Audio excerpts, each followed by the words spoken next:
Hello and welcome along. So we're going to talk about Sevatar today. So another of the really great characters from the Heresy period that are covered quite in depth, relatively in depth, in the Horus Heresy books. Sevatar, I think, is a bit of a favourite character for a lot of people who've read the books. He's a very interesting character. He's a kind of character that really makes the Horus Heresy books. He's extremely complex, conflicted. He's a very grey character. He is kind of character that it makes you want to root for him, even though he is a terrible person in many ways.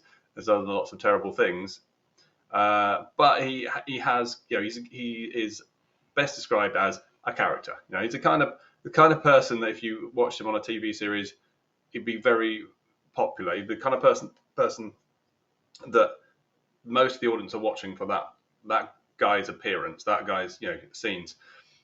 Yet at the same time, we all know that they're a bad person. You wouldn't really want to be around them if they're a real person. So who is he? So, well, basically, he's the first captain of the Night Lords during the Heresy and pre-Heresy period.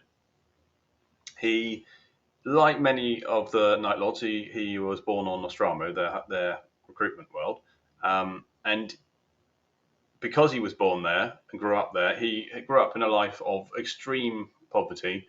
This is a world that's so bad that cannibalism is commonplace.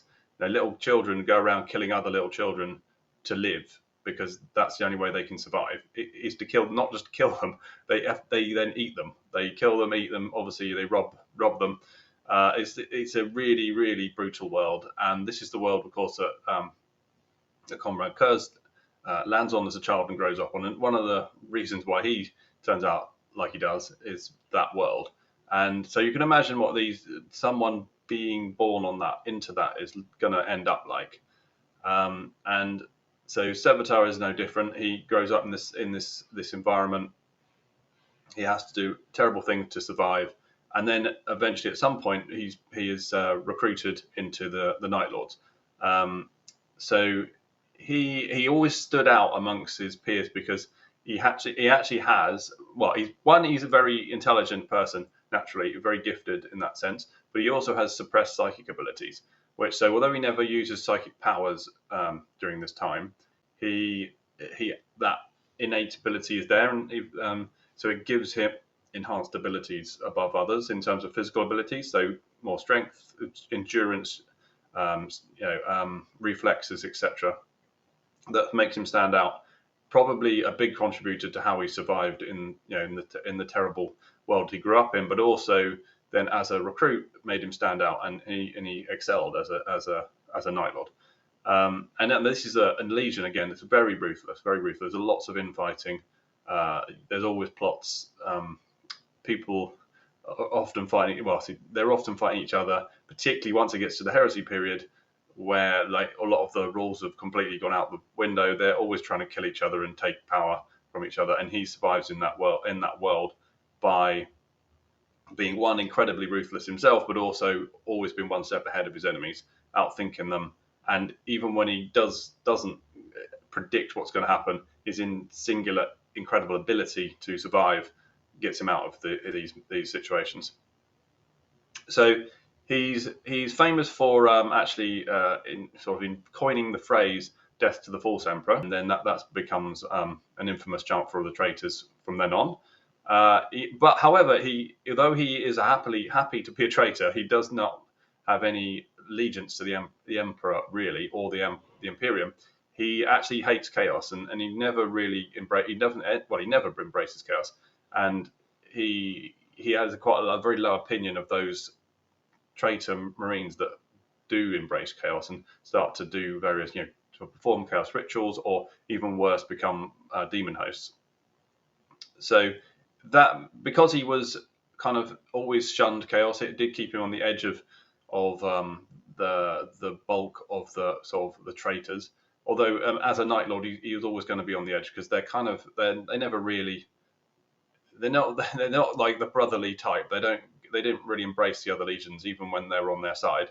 So they're always on the edge, and as I say, they're always fighting each other as well. So he had it, but the people that were loyal to him were incredibly loyal to him. So he did have people within the Night Lords who were close to him, and they were incredibly loyal to him, and he was being loyal to them. So in his own way, he was honourable, but in a more broader sense of an Astartes sense of honour, he didn't have that, and he would, he's the sort of person that would do whatever it took to win a fight. He didn't play by the rules usually. Of course, that gave him another advantage, which meant which he used to survive essentially in a very cutthroat environment, both as a child, of course, as we've already said, but also as an Astarte in the Night Lords. Even before the heresy, it wasn't an easy place to be, and you had to be constantly on the lookout for people backstabbing you. And then and on top of this, he's got a truly insane Primarch in Conrad Curze, and he is one of the very few people that can spend time around Curze and not get killed.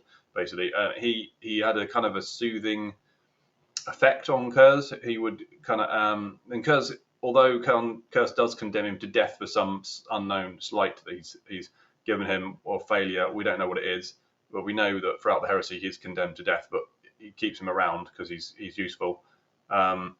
He doesn't actually kill him. So whereas a lot of people, Curze would just kill out of, just like this. It wouldn't mean anything to him, or he'd kill him for fun, or he'd kill you because he just happened to have a bad day when he woke up. So the fact that Sevatar survives so long around in close proximity to one of the most dangerous beings in existence is also a great testament to his ability to survive. Now, later on in the heresy period, he starts to have doubts about the rebellion to some extent. So as I said, he's always shunned chaos, so he never got pulled into the true deep level treachery. So he was never corrupted by chaos, and as a latent psyker, he would probably be more vulnerable to that. Of course, so he'd be quite a tasty morsel for the demons. But he always rejected that side of the rebellion. And after a very long and protracted, brutal campaign against the Dark Angels, the Night Lords are pretty much destroyed. They're broken up into small groups, mainly due to Conrad Curze's terrible leadership. Obviously, being insane does give him certain advantages, but it also means he's not a great general because he's constantly making big blunders because he's had some sort of vision or something's upset him or something like that, and he does lots of strange things, which puts the Night Lords in very dangerous positions and leads to them being beaten by the Dark Angels, who are obviously led by the Lion, who is a very good general. And this leaves Sevatar kind of losing a little bit of faith in kind of the idea of the rebellion and following Curze so loyally. So he is very loyal to Curze, which is kind of to his credit to some extent. It shows that if he feels he owes someone something, he is loyal to them. He also is loyal to the Legion in his own way, and he wants to kind of protect the Legion. And he has this deep sense of justice, which is weird that kind of all Night Lords kind of have, which comes from Curze, and it's kind of twisted because of their upbringing into quite brutal acts of violence that they commit against people they're fighting. But it is based on a sense of justice. And that means that, if, for example, he has certain soft spots for certain humans in the Night Lord's fleet, which he looks after, protects them, because they remind him of people from his past. So he is loyal in his own way, and that does generate a loyalty coming back the other way from a small group of people. And there's actually one incident where, very near the end of his time with the Night Lords, is where he's captured on a Dark Angel ship, and he gets helped by an astropath, and that astropath then gets found out and beaten extremely brutally by the choir master. And then when he escapes, before leaving, he goes and finds this guy and murders him brutally, just because it's his sense of justice that he had to do that before he could leave.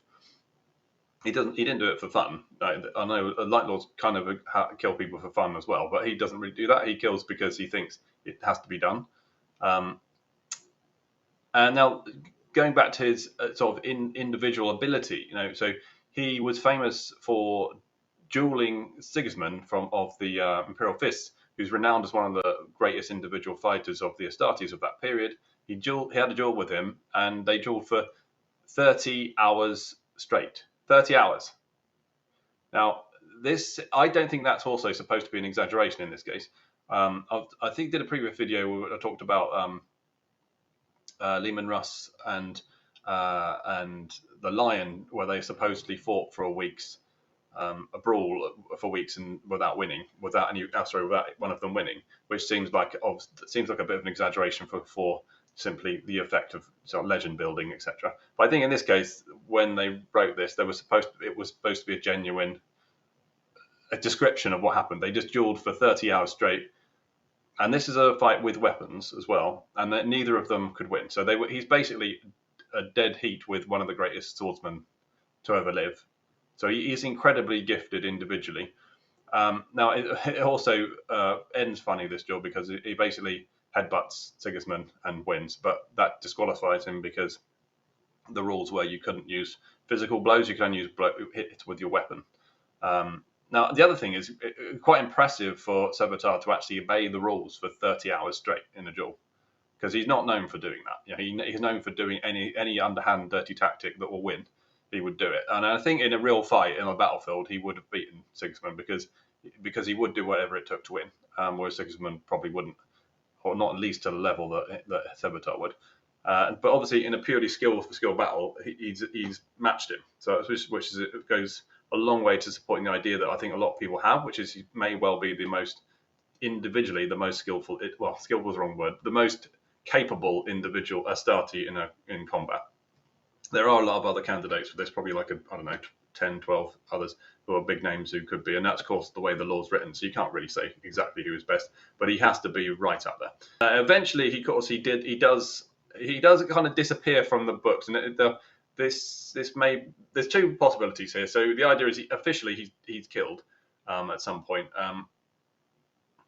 which is possible, but I think the way that his character is written and the way that kind of leading into another story, that I don't think that is the case. And I think that essentially he is alive somewhere, and that is hinted at. And I think now the big fan theory for this is that he goes on to found the Carcharodons, I think I pronounced that correctly, who are the space sharks of the 40k world, because he does match his personality, the way they are. And he does hint at these things. He sort of says certain things that make it imply that he feels like he needs to be an independent sort of source of justice that will be out in the void, just waiting there for anyone to cross the line, and he'll come in and wipe them out. And that's what the Carcharodons kind of do. And of course, they look a bit like him, pale skinned, black eyes. Now, officially, they're a Raven Guard successor chapter, and that does seem to be locked down, but it's hard to. I mean, I feel like there's a reasonable chance that you could know that he could be like their spiritual leader in a sense, that he went out and set this up, but he used a small group of Raven Guard to found this new chapter, essentially, because that is not unprecedented. There are new chapters that were founded by Astartes from other first founding legions. So that's possible. For example, the Grey Knights were essentially led by a Thousand Sun. It's possible that also that famously that the what they call the Blood Ravens were a Thousand Suns in some way. So traitor legionaries who go on to found loyalist chapters isn't unprecedented as an idea, at least. So it'll be So I would like that to be true. At least if he's there, he founded it, and then it was kind of now it's predominantly Raven Guard successor chapter, but they also look quite similar, of course. So he would blend in with the pale skin, dark eyes. And anyway, there you go. So that's my favourite fan theory of what happens to Sevatar after the heresy. Let me know what you think in the comments. Please like and subscribe, share if you can. Channel's still growing, more subscribers all the time. That's really good. Heading towards that 100, the magic 100. It'd be great if I can get there soon. See you next time. Thank you very much.